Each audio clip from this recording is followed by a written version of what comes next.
চারপাশে প্রচুর মানুষের সাথে দেখা হবে, অনেক ভিড় ঠেলে এগোতে হবে, অনেক রকম কথা কানে আসবে। শুধু আপনাকে যেটা করতে হবে সেটা হলো ইগনোর। জীবনে কিছু মানুষ আবর্জনা ছড়াতে আসবে, তাদেরকে আগাছার মতো উপড়ে ফেলে দিতে হবে। লাইফ আপনার, বাউন্ডারিও আপনাকেই সেট করতে হবে। নেগেটিভিটি যেখানে দেখবেন সাথে সাথে সেখান থেকে দূরে সরিয়ে নেবেন নিজেকে। শুনতে খারাপ লাগলেও আপনার কাছের অনেক মানুষ আপনাকে খারাপ দেখতে চায়। তারা চায় সহানুভূতি নামক মলমের তলে একটু কাটা ঘায়ে নুন ছেটাতে। আপনি সিম্পলি সেই সুযোগটাই দেবেন না। অযথা তর্কে যাবেন না, বোঝাতে যাবার কোনো প্রয়োজন নেই। আপনার সামনে কেউ যদি বলে আপনি মূর্খ, তাই মেনে হেসে বেরিয়ে আসুন। ওই যে সময় আর এনার্জি বাঁচিয়ে নিলেন, ব্যাস কেল্লা ফতে।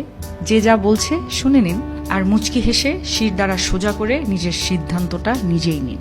যারা নিজের সিদ্ধান্ত নিজে নিতে পারে তারা আসলে জীবন চেনে, বোঝে। আপনাকে নিয়ে যখন বাকিরা সমালোচনা করতে ব্যস্ত থাকবে, আপনি ঠিক সেই সময়ে গাছ লাগান, ঘুরে আসুন, রং তুলি নিয়ে মনের মতো ক্যানভাস সাজান, বাড়ি গোছান, গল্প পড়ুন, পারলে আরো দুটো সাহিত্য পড়ে নিন, নিজের পুরনো ফটো দেখুন, ব্যাডমিন্টন খেলুন, ছবি তুলুন, চা খেতে বেরিয়ে পড়ুন, নামাজ পড়ুন, পুজো করুন। মোট কথা, তাদের কথায় রিয়্যাক্ট করবেন না একদমই। যা বলছে বলুক, আপনার কানে এলেও